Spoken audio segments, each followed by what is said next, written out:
नमस्कार मित्रांनो, पुन्हा एकदा मी तुमच्यासाठी स्किल कोच जयंतराव पाटकर घेऊन आलो एक नवीन विषय.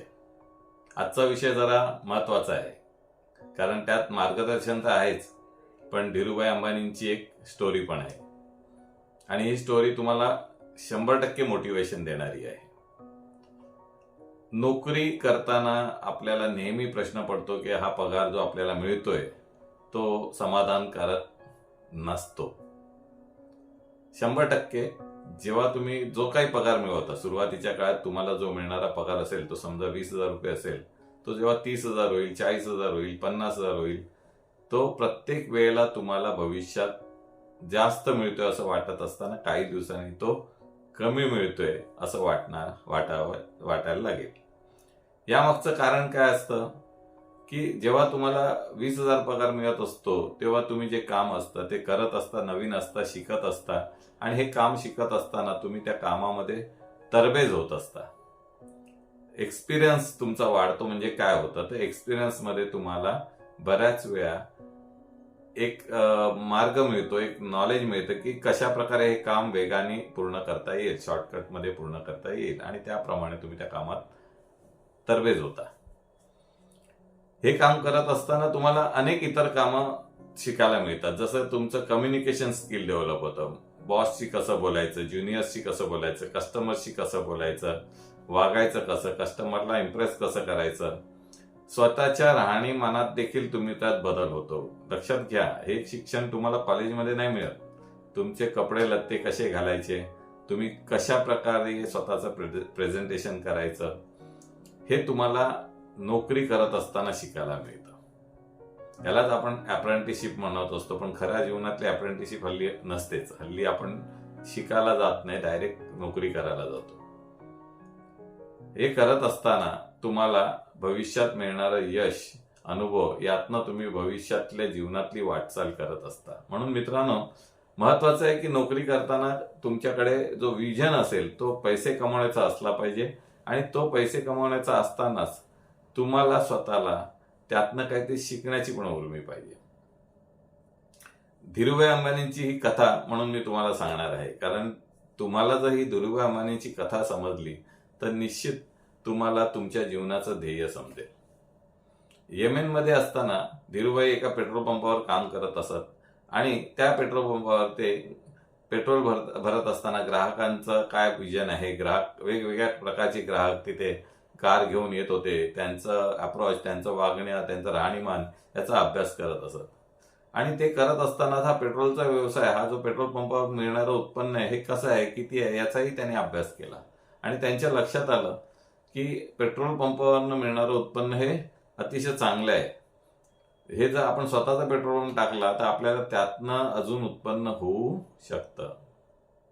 इथेच खरं तुमच्या जीवनातला शिकण्याचा अनुभव आहे की बघा, हा विचार तुम्ही करता का तुमच्या नोकरीमध्ये, की ही नोकरी करत असताना हा व्यवसाय कसा आहे, या व्यवसायातून मिळणारं उत्पन्न कसं आहे, याचा विचार तुम्ही करताय का?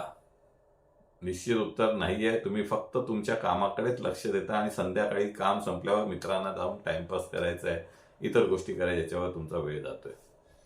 जीवनातली बहुमूल्य वर्ष म्हणजे वयाच्या 20 पासून ते वयाच्या 40 पर्यंतची जी महत्वाची 20 वर्ष असतात, ही मित्रांमध्ये वेळ घालवण्यात निघून जातात. आणि मग ना तुम्ही ना तुमचे मित्र जीवनात यशस्वी होत. कुठेतरी हे चित्र बदलायला पाहिजे. हे तुम्हालाही पटतंय, पण तुम्ही पटलं तरी थोडंसं थांबताय, आजचं उद्यावर ढकलताय. तर ती सुरुवात तुम्हाला आज करावी लागेल. काय करायचंय तर त्या कथेमध्ये पुढचा भाग जो आहे तो धीरूभाईंनी मित्रांबरोबर फिरायला गेले आणि मित्रांशी चर्चा करत असताना त्यांनी मित्रांना आपला विजन सांगितला. इथे मी पुन्हा पॉज घेतो तुमच्या स्टोरीला, की तुम्ही तुमच्या मित्रांमध्ये गेल्यावर अशा गप्पा होतात का? त्या ठिकाणी गप्पा ज्या होतात त्या गप्पा तुम्हाला काही मोटिवेशनल असतात का? तर नाही. मग तुम्ही तिथे सुरुवात करा की तुमच्या मित्रामध्ये तुम्ही त्यांना प्रश्न विचारायला सुरुवात करा की तुझा विजन काय आहे, उद्या तुला काय करायचंय नक्की. असं जर प्रत्येकाला विचारलं तर तुमच्या लक्षात येईल की 10 पैकी 8 मित्र काही करणारे नसतात. 2 मित्रांमध्ये आवड असते काहीतरी बनण्याची, काहीतरी करण्याची, भविष्यात ते मोठे होतात.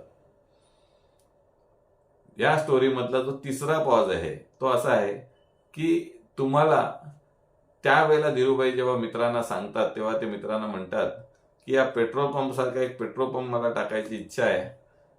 पण त्यावेळेला ते बाकीचे मित्र त्यांना हसतात आणि म्हणतात, अरे इथे आपण साधं एक पेट्रोल भरायचं काम करतोय आणि तू काय स्वप्न बघतोयस की पेट्रोल पंप टाकायचा आणि भरपूर पैसे कमवायचे. ते सगळे त्याची टिंगलटवाळी करतात. पण त्यामुळे धीरूभाई अंबानी व्यथित होतात. त्यांना या गोष्टीचा राग येतो, मित्रांचा येत नाही, त्या गोष्टीचा राग येतो आणि ते म्हणतात, मित्र म्हणतात की मी तर यापुढे पेट्रोल पंपाच्या ऐवजी पेट्रोल बनवणारी रिफायनरीज टाकण्याचा विचार करणार आहे. आणि एक दिवस तुम्ही बघता की आज रिलायन्सची स्वतःची रिफायनरी आहे. रिफायनरी म्हणजे पेट्रोल शुद्ध करणारी यंत्रणा. म्हणजे ती बहुतेक देशांच्या इकॉनॉमी प्रमाणे ती देशाचे सरकारच इन्व्हेस्ट करतं. इथे एक खाजगी कंपनी रिफायनरीमध्ये पैसे लावते, म्हणजे तो अमूल्य बहुत म्हणजे खूप मोठा पैसा तिथे लावावा लागतो आणि तेवढा पैसा रिलायन्सने लावला. हे स्वप्न काय होतं बघा, जेव्हा ते नोकरी करत होते तेव्हा त्यांनी बघितलेलं स्वप्न आहे.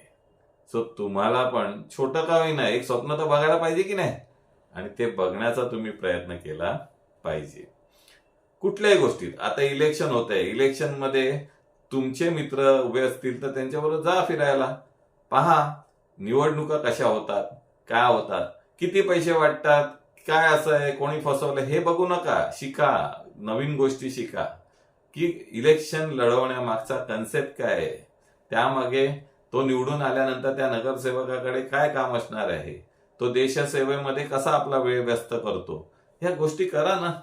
त्यामुळे तुम्हाला काहीतरी वेगळी गोष्ट मिळेल. कदाचित तुमच्यामधला राजकीय जो काही एक छुपीत लपलेला एक जीव असेल तो जागृत होईल आणि तुम्हाला असं वाटेल की भविष्यात आपण पण हे राजकीय नेतृत्व करू शकतो. बघा, पूर्वीची लोक कर्ज घेऊ नका म्हणायचे, आता आपण कर्ज घेतल्याशिवाय आपला दिवसच जात नाही. साधा मोबाईल घ्यायला गेलो दुकानात तरी आपल्याला 1 रुपयात मोबाईल मिळतो आणि EMI वर पुढे भरायचे असतात पुढचे हप्ते. म्हणजे कर्जाला वाईट म्हणणाऱ्यांनी आज काय म्हणायचं, मग कर्ज घेणारे वाईट आहेत? तर नाही, कर्ज घेणं ही जीवनाची एक प्रोसेसचा भाग आहे.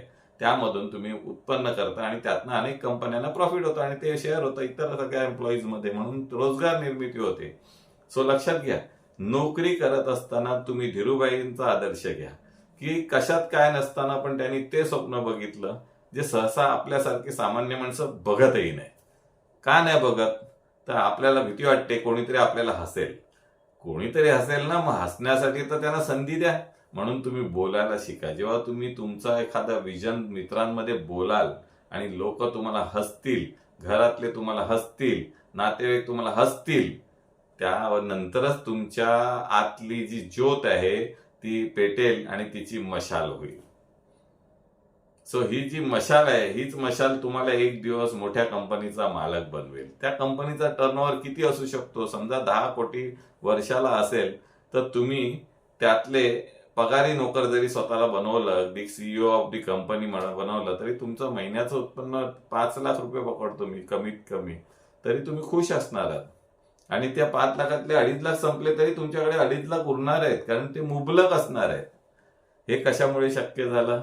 तर तुम्ही ज्या कंपनीत आज नोकरी करताय त्या कंपनीमध्ये स्वतःचं लिडरशिप क्रिएट करणं सुरू करायला पाहिजे.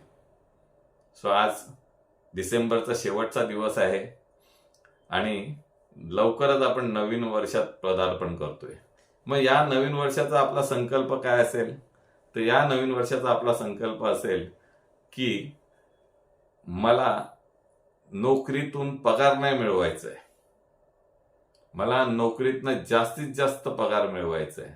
मी नोकरी बदलून पैसे नाही कमवणार, मी नोकरीत जे आहे त्या नोकरीतच उत्तम काम करून जास्त पगाराचे प्रमोशन्स घेणार. हे करत असताना मी ह्या कंपनीचं टोटल मार्केट समजणार, ग्राहक समजणार, त्याचे बिलर्स समजणार, त्याचे कॉन्ट्रॅक्टर समजणार, त्यांची पॉलिसी समजणार, कंपनीची पॉलिसी समजणार आणि त्या कंपनीचं प्रॉफिट वाढवण्यासाठी काय करतायत ह्याची पॉलिसी मी आखणार. आणि त्या आखलेल्या पॉलिसीमध्ये या कंपनीचा मी ग्रोथ करणार आणि एक दिवस या कंपनीचा मी डायरेक्टर होणार, मालक होणार, चालक होणार. बघा ना स्वप्न, रात्री झोपताना हे स्वप्न पडलं पाहिजे तुम्हाला. तुमचा वेळ युट्यूबवर व्हिडिओ बघण्यात वाया घालवण्यापेक्षा तुम्ही युट्यूबवरनं अनेक अशा मोटिवेशनल माहिती घ्या की जी माहिती तुम्हाला फ्युचरमध्ये तुमच्यातली बॉडीतली स्किल आहे ती बाहेर आणायला प्रमोट करतील. आपल्या प्रत्येकामध्ये स्किल आहे. आपण त्याला बावट म्हणतो ना, तो एक दिवस यशस्वी झालेला व्यावसायिक असतो किंवा एखाद्या कंपनीचा सीईओ असतो, ज्याला आम्ही शाळेत बावट बोलवतो. पण तो बावट नसतो, लक्षात ठेवा मित्रांनो, तो सुप्त असतो. मधल्या काळात त्याच्यात कुठेतरी धग निर्माण होते आणि ती धग त्याला पुढे घेऊन जाते. तुमच्यातही सुप्त काहीतरी लपलेलं आहे, तुमच्यातही काहीतरी स्किल आहे, तुम्ही त्याला डेव्हलप करत नाही आहात. तुम्हाला पैसे गुंतवायचे नाहीत, हरकत नाही, युट्यूबवर बरेचसे व्हिडिओज असतात, ते तुम्ही ऐकायला सुरुवात करा. तुम्हाला छोटी छोटी सेमिनार, काल मी 21 रुपयाचं एक सेमिनार बघितलं, मार्गदर्शन होतं. त्या 21 रुपयामध्ये पाऊण तासात त्यांनी जे सांगितलं त्यातला एक पॉइंट मला खूप काही माहिती देऊन गेला. 21 रुपयात मी एक नवीन पॉइंट शिकलो या वयातही. तुम्ही तर माझ्यापेक्षा निश्चित तरुण आहात, तुमचं वय 25 आहे, 30 आहे, 35 आहे. तुम्हाला तर शिकण्याची अपॉर्च्युनिटी, आणि 21 रुपये तुमच्यासाठी वडापाव आहे. पण ह्या वडापावने तुमचं आयुष्य बदलू शकतं.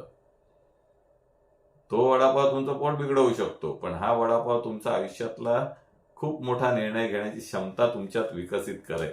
आणि या दृष्टीने तुम्ही अशा प्रकारची ऑनलाईन सेमिनार्स अटेंड करणं सुरू करा. त्याच्यामध्ये पुढे जाऊन त्या मार्केटिंगमध्ये ती जी टीम असते ती तुम्हाला फोन करेल आणि सांगेल 35,000चा कोर्स आहे, 5,000त करा. नका करू, काही गरज नाहीये. तुम्हाला जर खरोखर त्यामधून काय मिळवायचं असेल तर तुम्ही त्याचा विचार करा, अन्यथा तुम्ही त्याच्यामध्ये पडण्याची गरज काही नाही. त्यामुळे लक्षात घ्या की नोकरी करताना नुसती नोकरी करायची आहे का? आता नाही. नोकरी करताना काहीतरी शिकायचंय. युट्यूबवर गेल्यावर काहीतरी शिकायचंय, बाहेर मित्रांमध्ये गेलो तर काहीतरी शिकायचंय, आणि या स्किल्स स्वतःमधल्या विकसित करायच्या. तुमचं स्किल काय आहे हे ओळखायला शिकायचं. किती लोकांना आपलं स्किल कळतं, आपल्यामध्ये काय क्वालिटी आहे. मी ज्या वेळेला एक यंग असताना कोर्स केला होता, त्यावेळेला मला असं वाटतं की त्या टेक्निकल कोर्समधून मी एक एक्सपर्ट टेक्निशियन होईल. पण काही वर्षानंतर मी शिकवण्याच्या क्षेत्रात गेलो आणि ते टेक्निकल कोर्सेस मी शिकवायला सुरुवात केली, आणि माझ्या असं लक्षात आलं की माझ्यामध्ये शिकवण्याचं स्किल छान आहे. मग आधीच्या कोर्समध्ये मी रिपेअरिंग करण्याच्या ह्याच्यात हुशार होतो, टेक्निशियन म्हणून हुशार होतो, पण मला त्यामध्ये तेवढा रमता आलं नाही. माझी बॉडी लँग्वेज त्यामध्ये सेट होत नव्हती. मला असं काम हवं होतं की जे मी माझं स्वतःचं क्वालिटी दाखवू शकेन. आणि मग माझ्या लक्षात आलं की मी शिकवण्यात हुशार आहे, आणि मग शिकवता शिकवता लक्षात आलं की मला मार्केटिंग स्किल्स आहेत. मग या मार्केटिंग स्किल्सवर मी काय करू शकतो, तिकडचं ऍडमिनिस्ट्रेशन सांभाळू शकतो. आणि मग मी ऍडमिनिस्ट्रेशन सांभाळायला लागलो. मग माझ्यामध्ये त्याहून जास्त स्किल्स डेव्हलप झाले. मग मी ती कंपनी कशी चालते याचा अभ्यास केला आणि तिचा विकास करण्याचा प्रयत्न केला आणि सक्सेसफुल झालो. त्यावेळेला त्या माणसाशी, त्या ओनरशी आपलं रिलेशन बांधलं जातं, कारण we are the best employee of his company. आपल्याला तो एका चांगल्या नजरेने बघत असतो आणि तो शेवटपर्यंत आपल्याशी चांगला राहील अशी स्किल्स आपल्यामध्ये आपोआप निर्माण होणं सुरू होतं. कारण आपण आपल्या बॉडीला, जसं आपल्याला एखादा टेस्टी भाजी आवडते, का आवडते? का आपल्या बॉडीला ती भाजीची चव आहे त्यापेक्षा त्याच्यातले कंटेंट्स आहेत ते आवडतात, म्हणून ती चविष्ट लागते. ते कंटेंट्स आपल्या शरीराची गरज असते, म्हणून ते आपल्याला आवडायला लागते. आणि मग आपण वारंवार ते पदार्थ खातो आणि त्या दिवशी आपली एनर्जी लेवल हाय असते. सेम वे आवडतं गाणं ऐकलं, आवडतं एखादा पिक्चर बघितला, आवडती एखादी क्रिकेट मॅच बघितली, तर आपल्याला एक पॉझिटिव्ह एनर्जी जनरेट होते. तसंच तुमच्या कंपनीत गेल्यावर तुम्ही आवडीने काम करायला सुरुवात केली तर तुम्हाला सकाळी उठून त्या कंपनीत पोहोचताना कंटाळा येणार नाही, संध्याकाळी घरी येताना कंटाळा येणार नाही. तुमचा थकवा आपोआप पळून जाईल. थकवा नावाची गोष्टच नसते. हे तुम्हाला तुमच्यातल्या क्वालिटी बदलल्यानंतर तुमच्या आवडीचं काम, एखाद्या नोकरीत तुम्हाला कंटाळा येतोय, काम आवडत नाही, सोडून द्या आणि दुसरी बघा. वेळ घालवत बसू नका. पण जिथे जाल त्या क्षेत्रात तुम्हाला त्याची आवड निर्माण आहे किंवा आवडतोय तर त्या क्षेत्रात टिकण्याचा प्रयत्न करा, ग्रो होण्याचा प्रयत्न करा. मित्रांनो, असेच व्हिडिओ मी तुमच्यासाठी अजूनही बनवणार आहे आणि तुम्हाला नोकरीतून व्यावसायिक मूल्य निर्माण करण्यासाठी प्रेरित करणार आहे. कारण आपण जास्तीत जास्त अनेक वर्ष नोकरी करत बसलोय, पण येत्या काळात बऱ्याचशा नोकऱ्या या बदलणार आहेत. जसं आपण आता बघतोय, 2 वर्षापूर्वी कोविडच्या आधी आपण नोकरीवर जाऊन काम करत होतो. जाणं येणं 2-3 तास जात होते आपले. परंतु तीच गोष्ट कोविड नंतर एकदम चेंज झाली आणि कंपन्यांच्या लक्षात आलं की मोठे मोठे जागा घेऊन त्यांची रेंट्स भरणं यापेक्षा जर आपल्या माणसाला घरी बसवलं आणि ऑनलाईनवर ते काम केलं तर त्यामुळे रेंट कमी होते, खर्च कमी होतोय, लोकांचा खर्च कमी होतोय, सगळ्यांनाच फायदा होतोय. आणि मग ऑनलाईनचा कन्सेप्ट आला आणि वर्क फ्रॉम होम आता लोक करत असतात आणि दे आर हॅपी, खुश असतात. पण सगळेच काही वर्क फ्रॉम होम होऊ शकत नाही. डीमार्टला तुम्हाला नोकरी असेल तर त्या डीमार्टमध्ये तुम्हाला जाऊन काम करावंच लागेल, पण अमेझॉनला तुम्हाला वर्क फ्रॉम होमच असणार आहे. सो हा फरक आहे. दोन्ही ठिकाणी एकच वस्तू विकली जाते, पण तिकडे प्रकार जो आहे त्यांचा बिझनेस प्रकार आहे तो वेगळा आहे.